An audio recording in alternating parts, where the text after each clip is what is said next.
My idea of a good functioning barn that stores equipment is that if at all possible, each piece of equipment should be independently removed without affecting another one. Right here's an example. I've got a aerator, a dethatcher, and a snow thrower. So right now I can't get the snow thrower without moving the dethatcher and the aerator, which aren't that big of a deal. They're not big pieces of equipment, but the reason they're hard to get at is because there's a bunch of stuff, just that pile right there. This should either be organized or thrown out. And again, even up here, there's just a bunch of junk stored. So we need to rectify this situation. And it's a big job, but little bits at a time. And this is the 2130 that'll be leaving here. It's not a bad tractor. We're gonna see if we can kind of start the process of getting this thing pulled out. Might actually need to bring the Bobcat and scrape this soil down a little bit.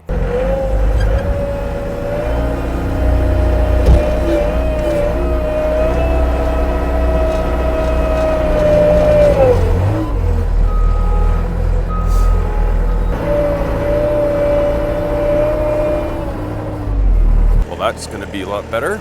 Pull this out, level it a little bit.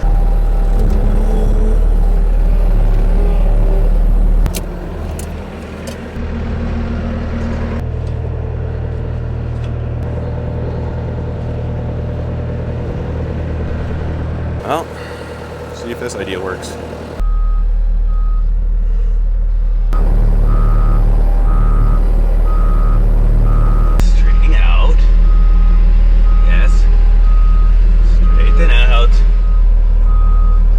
Wheels are turned the wrong way. There they come. I like it. I like it a lot. Man, that was so easy.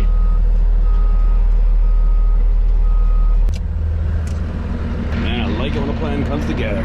Well, this is most excellent. Like, I am so excited to have that out of here. Now we can start hauling implements all the way to the back. Give this a quick little cleanup. This is so good. I'm stoked. All right, so it's the next day, and it is kind of crazy how exciting it felt to get rid of that tractor. I ended up giving it away to the son of a gentleman that I've worked with for years, really great guy. It's going up to Edson, Alberta. And as soon as the tractor came out, I kind of got excited with the possibilities of transferring stuff from the barn to the lean-to. I'll show you real quick how good this barn's looking. We're not done yet, but it is looking a lot better. I had a whole bunch of sheet metal that I moved outside. Got our brush for the Bobcat, our snow thrower. I'm gonna end up putting the mower right here, and then that will probably go there. I've got some storage for my trailer. Both Bobcat buckets are right here. I've got all my lightweight garden implements that go behind the tractor up top there. Still need to do some cleaning and organizing back here. 1932 Model A. It's all there. I just need to put it together. I'll go show you the lean-to. We still have a lot of room in there, and I've got my boat set up so that I can just hook onto it and pull it out. And I've got all this room for storing things. Most of the stuff back here is just garbage. I don't know. It needs to be gone through, but this is pretty good. This is where you want to keep stuff that doesn't matter. We need to get these blades etching. Let's go ahead and clean this off and stick it in the gator piss.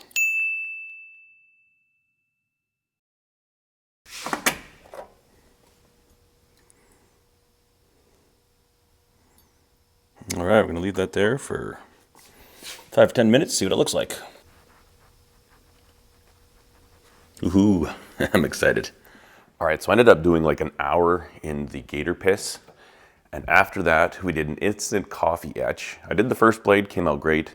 The second blade, I put it in. We went camping for the weekend and I forgot about it. And the coffee started to get moldy, but we got a nice etch on there, complete with coffee mold.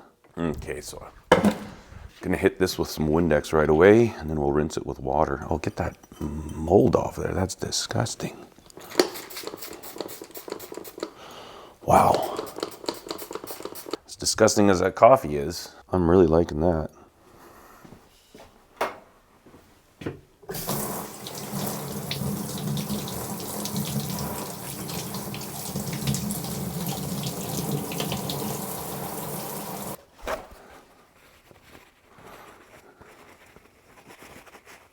Now we're going to spray it with WD-40. kind of let that sit. That smells terrible.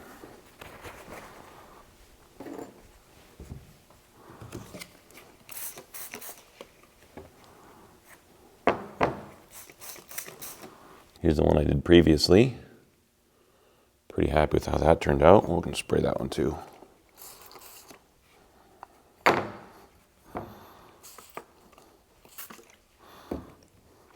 Nice little pair of sheepsfoot EDCs in some random pattern Damascus.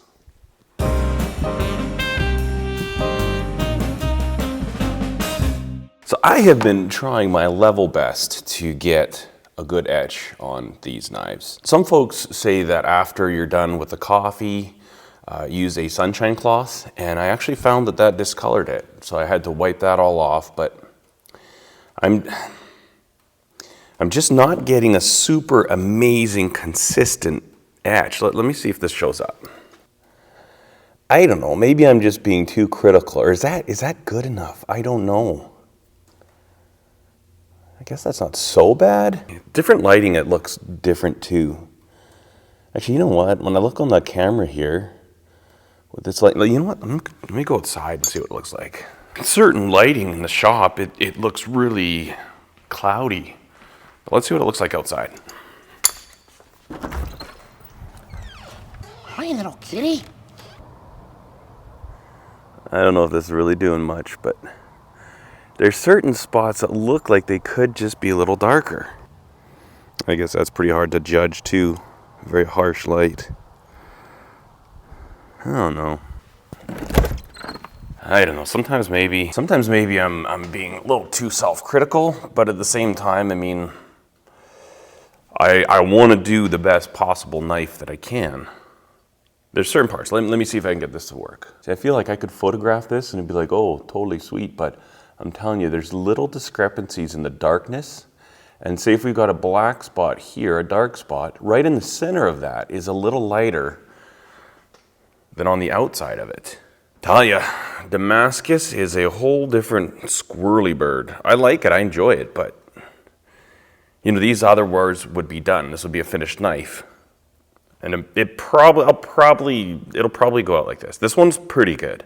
This one I'm super happy with. And again, I don't know if I've ever actually held, like I've never held a Damascus knife in my life that I didn't make. And these are number 2 and 3. So maybe this is it. Maybe this is how Damascus looks.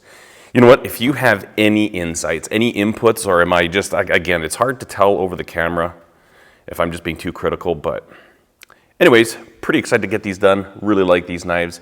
Now I need to make a sheath for these. One thing I had an idea of was if you were to take... So I think that's what I'm gonna do, probably an upcoming video, but I'm gonna have to end this one right here. Thanks for watching, guys. Thank you so much to Princess Auto for sponsoring this video. We'll see you in the next one. Cheers.